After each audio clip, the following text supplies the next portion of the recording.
Hello বন্ধুরা, সবাই কেমন আছো? আশা করি খুব ভালো আছো। আজকে পূজা স্টোরিতে শুরু করতে চলেছি আরও একটি নতুন ভ্লগ।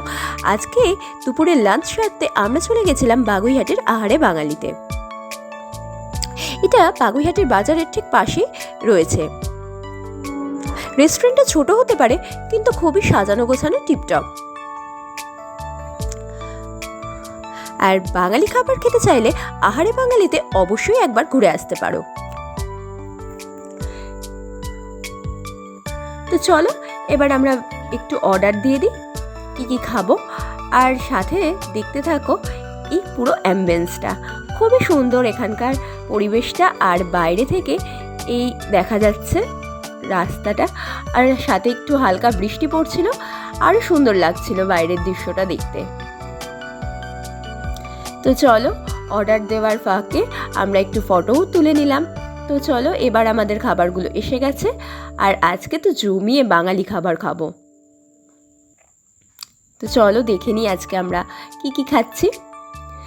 আজকে আমাদের সাথে আছে সাদা ভাত, আর সাথে কাঁচা লঙ্কা আর লেবু, আলু ভাজা, পাঁপড়, আর সাথে ছিল ডাল, যেটা খুব সুন্দর, আর পোস্তটা তো একদম কি বলবো, অসাধারণ। আর বাঙালির খাবারে শুক্তো না হলে হয় বলো? সাথে ছিল আমের চাটনি, রসগোল্লা, আর ছিল চিকেন, আর ছিল কাতলা মাছ।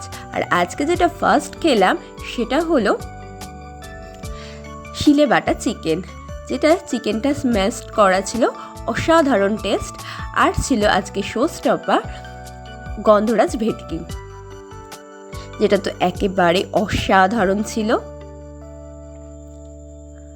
আর চলো বেশি বকবক করবো না, এবার আমি খেতে থাকি। প্রচণ্ড খিদে পেয়েছে, আর খাবারগুলো সামনে রেখে তো ছবি কি তুলবো, তার আগেই ভীষণ খিদে পেয়ে গেছিল।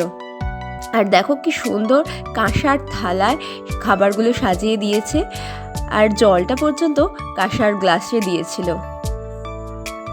তো চলো এবার আমি খেতে শুরু করি।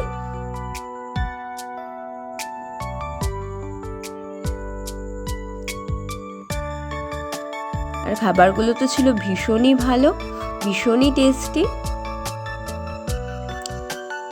তোমরা অবশ্যই বাঙালি খাবার খেতে চাইলে একবার এই আহারে বাঙালিতে ভিজিট করো। মন ভরে বাঙালি খাবার পাবে, আর রিজনেবল প্রাইসে প্রত্যেকটা খাবার ভীষণ টেস্টি। আর এই যে শিলে বাটা চিকেনটা তো আমার আজকে অসাধারণ লেগেছে, এটা তো তোমরা গেলে একবার অবশ্যই ট্রাই করো। আর এই গন্ধরাজ ভেটকিটাও অসাধারণ ছিল, এর গ্রেভিটাও যেমন খেতে ছিল, আর মাছটা ভীষণই ফ্রেশ ছিল।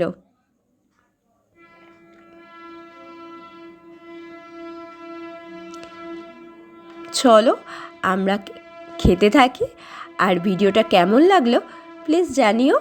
আর এরকম ভিডিও দেখতে চাইলে প্লিজ আরও কমেন্ট করো, আর পূজা স্টোরি সাবস্ক্রাইব করে পূজা স্টোরির পাশে থেকো। Tata, by.